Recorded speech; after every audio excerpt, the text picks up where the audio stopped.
d'aînesse. Mais le spirituel ne traite pas avec le droit d'aînesse. Tu peux être dernier dans ta famille, mais spirituellement c'est toi le plus grand. Tu peux être sorti en dernière position du ventre de ta mère, mais spirituellement c'est toi le plus grand. Pour la plupart des cas, les parents parfois mettent leur espoir sur l'aîné, parce qu'on se dit c'est lui le prémisse de ma fille. Mais parfois Dieu peut aller prendre le dernier né et c'est lui qui devient le parapluie de ta famille. Parce que dans la politique d'élévation de Dieu, Dieu n'élève pas tout le monde dans une famille. Dieu choisit une personne. Et c'est au travers de l'élévation de cette personne que toute la famille sera connue. Mais comme nous sommes vampires, sorciers, aigris et jaloux, quand Dieu choisit quelqu'un dans votre famille, au lieu de l'encourager, vous commencez encore à lui faire la guerre. Et vous ne savez pas que quand vous combattez cette personne, c'est l'élévation de votre famille que vous combattez. C'est la gloire de votre famille que vous combattez. Mais j'ai l'habitude de dire ceci. L'histoire de Joseph m'a suffisamment démontré que peu importe la manière avec laquelle on peut manifester des combats contre toi, ce que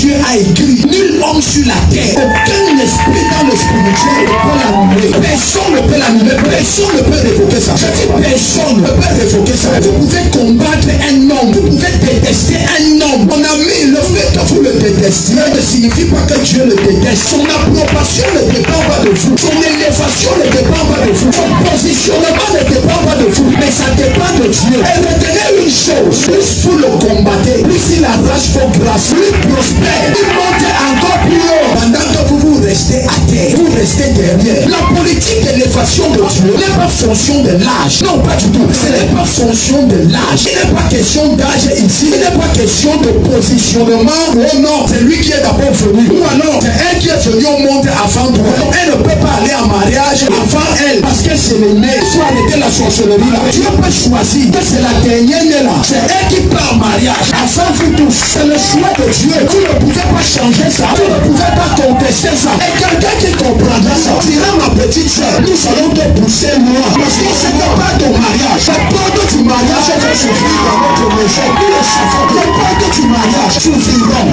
Les complexes entre les frères et les sœurs, c'est la sorcellerie. C'est le diable qui vous pousse à vous combattre sans le savoir. Vous n'avez pas besoin de vous combattre. Parce que l'élévation d'une personne est l'élévation de tout le monde. On connaît la famille de Samuel Eto'o. Parce que Samuel Eto'o est élevé. On ne connaissait pas la famille de Samuel Eto'o jusqu'à ce que Samuel Eto'o devienne un footballeur internationalement reconnu. Donc Dieu choisit une personne. Mais cette personne qu'il choisit devient le parapluie et le sommet de la famille. Le spirituel ne gère pas avec l'âge. Le spirituel ne traite pas avec le positionnement hiérarchique familial. Tu peux être le premier né, mais spirituellement être le dernier. Et telle personne peut être le dernier né, mais spirituellement être le sommet. Les lois du spirituel n'obéissent pas aux lois du physique. Ainsi donc quand on te dit par exemple qu'il y a un prophète ici là dans la ville de Souétélé, qui a à la tête d'un ministère appelé Maranatha, tu arrives ici, tu fous la plante de tes pieds ici, tu vois un jeune homme et tu commences à dire c'est lui là-bas. Mon ami, si tu regardes à mon apparence, tu vas passer à côté de ce que le Seigneur a prévu de donner. Parce que le physique est trompeur. Le physique est trompeur. Lorsque tu prends un homme et l'établis, peu